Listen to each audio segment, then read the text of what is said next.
welcome to Behind the Scenes. I am your host, Hector Montalvo. Joining us here today at our MCTV studios, no other than former Methuen Mayor, Bill Manzi. Mr. Manzi, welcome to the show. Thank you for having me. Great to be back. Great. It's nice to have you back. The last time you were here, you had stated this. Let's go to the monitor. I'm looking at running for the Register of Deeds spot in northern Essex and looking to bring that office up to speed and provide the citizens that use the office with a full-time register. Very interesting. You stated in that statement you were running for the Register of Deed and you wanted to provide the citizens with a full-time Register of Deed. Now you're running for the first Essex Senate seat. Does that leave the people without a register? No, a full-time register? No, actually, after first off, I should have been wearing a tie. But second off, as I was looking at the seat, as I said, after the opportunity arose itself in the Senate race with the unexpected retirement of Senator Baddour, and I chose to run for Senate. We've had multiple candidates get into the register's race. On the Republican side, Jack Wilson. On the Democratic side, Paul Iannicello. Those two were not in the race when I was in it. Both came in afterwards. And so the incumbent, Bob Kelly, Paul Iannicello on the Democratic side, Jack Wilson, the sole Republican, and two independents. So like the Senate race, you're going to have actually the two major parties and a couple of independents. Now, what do you see is the biggest issue facing the first Essex district? I think that, the answer to that is always depends on what vantage point you come from. As a candidate, we're getting a lot of questionnaires from groups that have specific interests. But I think overall, Hector, the economy and job creation, to me, I think is the overriding concern of the district. As I traverse the district, people are interested in economic development. People are certainly interested in jobs.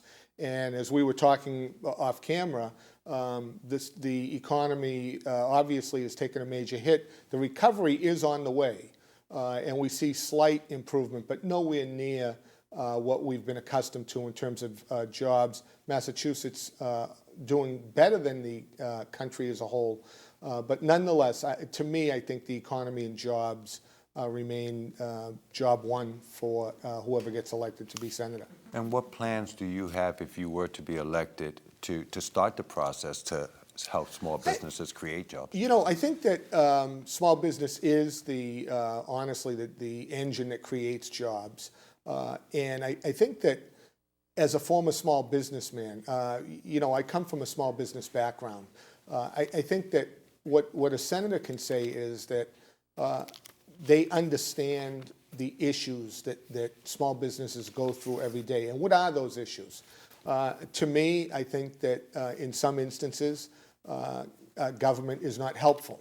I think we need to look at regulations. We need to look at what we did in Methuen when I was the mayor, which is quick and easy permitting, the proper safeguards in place, but not forcing businesses that want to create jobs and open to spend undue time and money on the regulatory process. So I think we need a transparent process, a process that enables people to understand what needs to be done, do it, and then be permitted, and then start job creation.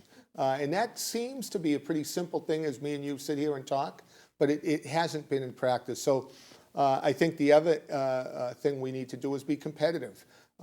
When I was the mayor in Methuen, we were faced with General Foods, the Colombo yogurt plant, called me in and said, we're thinking about moving some manufacturing to another state.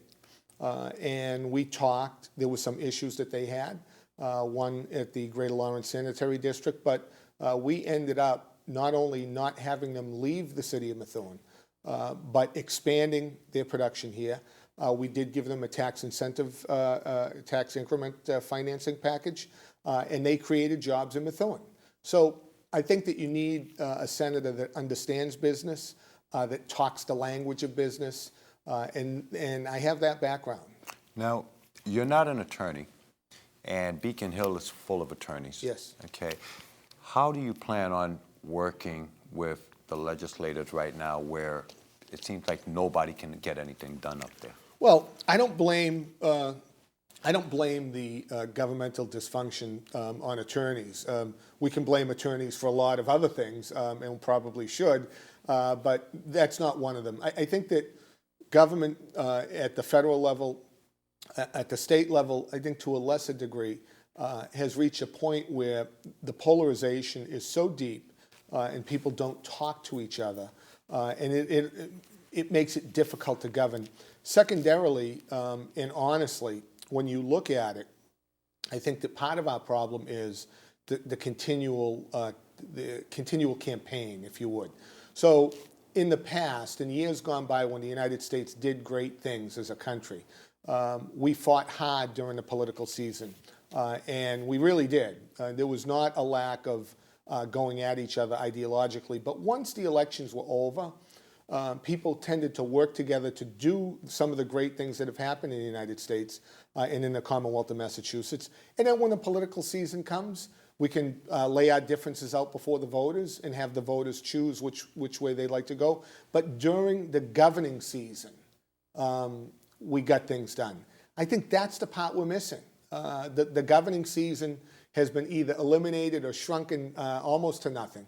And the political season has been greatly expanded, and that's a problem. And I think we need to go back to nuts and bolts governing. Let me ask you this, and we know that the taxpayers just recently bailed out the MBTA. How much debt do you think the government can afford to take on? Well, MBTA is a unique situation, and you know, the bailout that you're talking about, we've had multiple bailouts, but it's a good example of debt, to go right to your question. The MBTA today has over $8 billion worth of debt. Now, what does that mean for you and I as potential riders, as taxpayers that are asked to come up with additional money? The number is this, that their debt each year is paid for just about by all of their fares. So what that means is that the system has no money for their improvements. You wonder why the buses are run down, why the train cars are not what they should be, why the service is late, because they can't even do maintenance that would bring them to the industry standards that say, hey, we're just doing enough to keep the system running acceptably well. So part of their problem is that the Commonwealth of Massachusetts, after the big dig, transferred over $3 billion from their books to the MBTA books. And I think we need to look at that and get the MBTA and our transportation system on a structural basis. And it's going to take some difficult and hard decisions, Hector, in order to do that. Are you aware that going beyond the MBTA, that the Mass Department of Transportation pays for their everyday workers with 20-year bond money? Really? Yeah, so they do not have enough money to pay the folks you see out mowing lawns. They're paid for with capital bond money. Really? And what that tells us is that the system of finance for transportation is broke. The governor has undertaken a program of badly needed bridge repair. Infrastructure is falling down. It's falling down because, again, even with the Mass Department of Transportation, you do not have sufficient funds to keep the system into what they call a generally accepted state of repair. So that would explain why you don't see in the highways, you don't see the grass cut anymore or anything like that. I think that maintenance has been deferred, eliminated, and it's been that way because the system as we now know it financially it's not just a little broken. The money that they sent over this year, which was, I believe, in the area of $160 million, is just a drop in the bucket. You need to really restructure this. And Hector, it will not be just some administrative changes. This is not just about saying, you know, we need to and patronage there. This goes beyond that. Fundamentally, the system financially is broken, and because of all the bad decisions that have led us to this point, and particularly the big dig debt, the taxpayers and the riders and the folks that use the highways all are looking at some difficult decisions in the years to come. Now, would you ever support legislation that would require the Commonwealth to be a right-to-work state? No, the short answer to that is no. I don't believe that the right-to-work state would be good for the Commonwealth. I've had my fair share as mayor of back and forth with the municipal unions. But I think that ultimately right-to-work is not the right answer for the Commonwealth of Massachusetts. Now, let me ask you this. We talk about open and transparency in government. We talk about people being above the law. I don't know if you recall recently here in Methuen, which is part of the 1st Essex District, a city solicitor was caught speeding on a speed trap but never given a citation. Should all legislation and laws apply to legislators and appointees as well? Yeah, look, I think the instance you cite, obviously I wasn't there, but as the police department themselves said, officers on the street have some discretion. But to go to your larger question, obviously everybody needs to be, legislators as well, need to be treated the same as citizens. And when they're not, I think, some distrust of government tends to pop up. So I don't necessarily point to the instance that you do because I don't know the circumstances. But I think, overall, in terms of answering your question, certainly we need to be all treated alike, and special treatment shouldn't be tolerated. Now, let me ask you this. We know that MCAS was put into place to basically hold the professionals accountable to the children and the parents. Yet we know that schools in the Commonwealth and even in the 1st Essex District are performing underperformance. How will you demand accountability? Well, I think that education is one of those, is a difficult issue. I think that when you look at the MCAS and the standards that you reference, you're absolutely right. Hitting the standards of No Child Left Behind has been difficult. I think that when you look at Massachusetts, though, the overall aptitude scores, Massachusetts may be #1 in the country, and I think that they are. So the question is it the right standard? Are you using the right standard of measurement? And is it too difficult, which I think you're seeing the president now issue some No Child Left Behind waivers. And I think the president is onto something there. But in a larger sense, Hector, I do believe that we need a couple of changes in education, and I am for accountability. I am for standards, and I think that we need to give superintendents and principals some more leeway to make some changes where the results that we measure are not what they should be. And I do believe that, and I think that throughout the country you've seen a big charge towards reform and a fight there with, quite honestly, with the teachers' unions who don't agree with some of the reform measures. And there's a balance to be had there, but I find myself coming down on the reform side there because we're not in education to take care of the adults. We're in education to educate children. Now, if you're elected as senator, you're basically going to have to vote on issues that affect not only the 1st Essex District, but the whole Commonwealth in whole. And I've asked the other candidates this particular questions. Studies show that children do better when both parents are involved. Do you believe the children have the right to have both parents involved in their lives after a separation or divorce? And if so, will you support legislation for shared parenting in the Commonwealth of Massachusetts for fit parents? For fit parents, again, when you legislate, it's all, the devil is always in the details.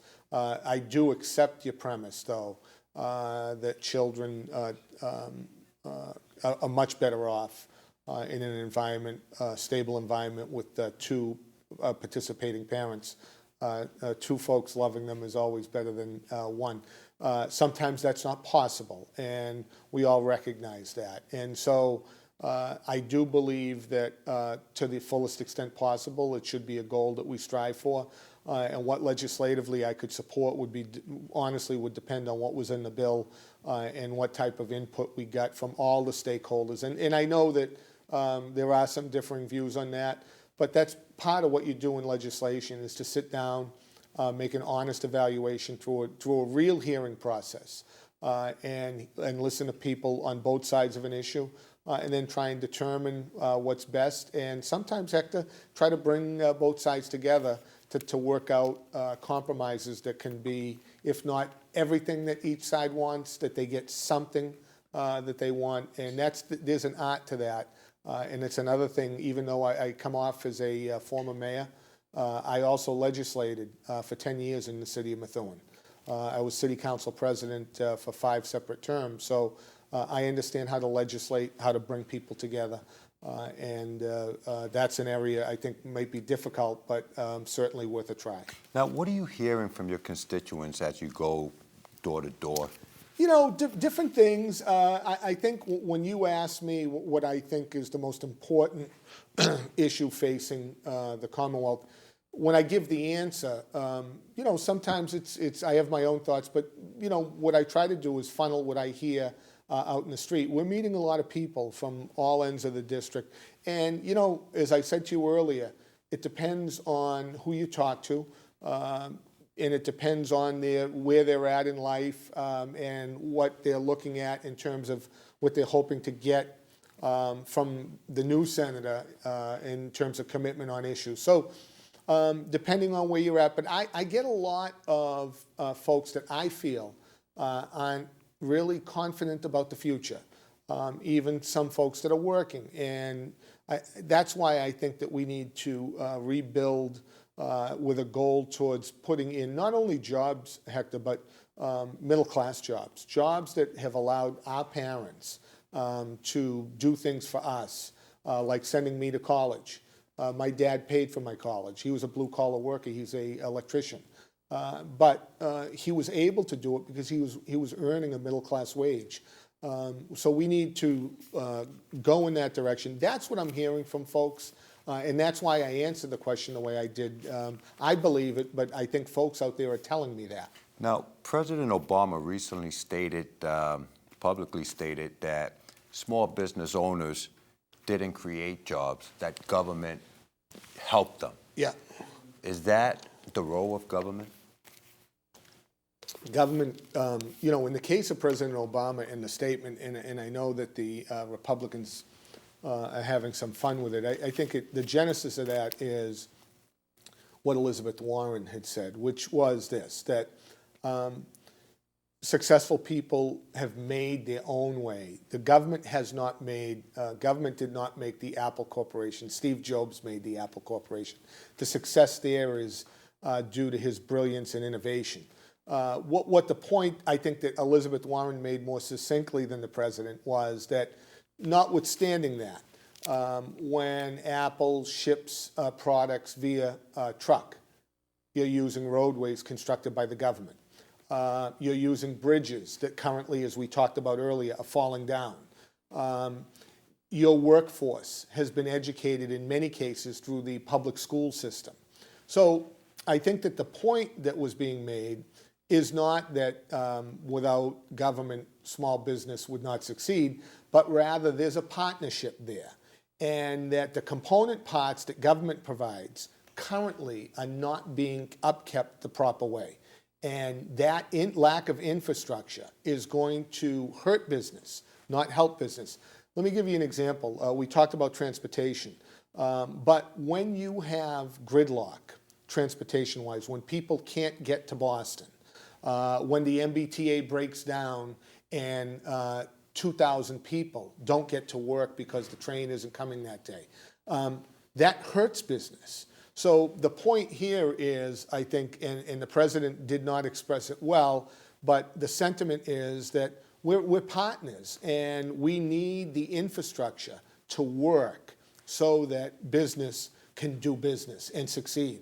But let me be clear, business succeeds through their own drive, their own imagination, through their own innovation, and the success they have comes from that. But they do need government to do the things that we're supposed to do well in government. And Hector, let's face it, in many instances, particularly in the last 10 years, the government has not done so well. Now, let me ask you this, and it may sound like a funny question, but we know about the probation scandals. We know about 3 speakers of the houses that have been convicted and sent to jail. So there's an impression out there that politicians and government in general can get away with whatever they want to do. Now, if you are elected to be the next senator, can you get me a job at the probation department? No, I don't think that those jobs are there for the asking. So the answer is no, and I won't even recommend you. Well, we know what happened the last time you recommended me and Jack Burke over to the GLCAC. We're still waiting for a response. You're still waiting there. for that appointment. Yeah. Okay. Hey, Manzi, I want to give you an opportunity to look at this camera and address your First Essex constituents who will be voting on the Thursday's election to pick the next senator as to why you should be the next senator. Well, thank you for having me. And my name is Bill Manzi. I'm a former city councilor in Methuen, former mayor of Methuen, former private businessman, small business owner. And I think that I have a record of accomplishment and a record of accomplishment in the private sector that brings a blend of public and private sector experience to this job that would make me a very effective senator. I can tell you this, and I think Hector might agree with me on this, that if elected senator, nobody will work harder. No one will work harder for the residents of the 1st Essex District than I will. I look forward to asking for your vote and hope that you participate on Thursday, September 6th, and consider me, Bill Manzi, for State Senate. And if you're elected, how open and transparent will you be? Well, I think I've already agreed to come back on the show after the election if I'm successful. But I think that, as you know, I won the Common Cause Open Government Award 4 years in a row. And I do believe in it. And so I will be here to answer questions. And I think you can look forward to some innovative new ways of meeting our public. And getting out there on Facebook, but even on Twitter, and maybe doing some remote town halls where we have some two-way participation. So, but I'll be here on the Hector Montalvo show. I wasn't going to come back, but when you won the award, I says I'm going to be back because this guy's really got it going. It's a national award-winning show now. That's right, absolutely. Now, if any of your First Essex District constituents want to join your campaign, want to help you do fundraising, knock on doors, how do they go about doing it? The best way would be to go to my website, www.billmanzi.com, and you have not only a whole bunch of ways to volunteer, but it's a great website. And I try to get to it every day and put things up. And most of the things you see there, I've written myself. So not only will there be campaign stuff, but we'll actually talk about issues on the website, and there is a provision for you to comment there. So unless you say something really out of towards, we do answer. It's a blog type presentation. So www.billmanzi.com. Great. And now, what do you think would be your first piece of legislation if you were to be elected? Yeah, that's a great question. I'm not quite sure, but I would say this, that one of the things that bothered me when I was the mayor was some of the unpredictability, and I mean that in terms of timing of the budgeting process vis-a-vis both Chapter 70 and unrestricted local aid. I talked a little bit about it during the debate, but I would like to see the communities have a time frame under which they will get their numbers and have that be earlier rather than push the communities right till July 1. It seems like a minor thing, And maybe because I served as a mayor, it's a pet peeve. But it may be one of the first things that I talk about up there with my colleagues and see if they don't agree. If they don't, maybe we'll file it anyway. Great. Well, Mr. Manzi, I want to wish you luck out in the campaign trail. We want to thank you for coming in to a national award-winning show. You've been watching Behind the Scenes. Join us next time when we go behind the scenes to ask the tough questions, bring you their responses. We let you decide. Thank you for watching.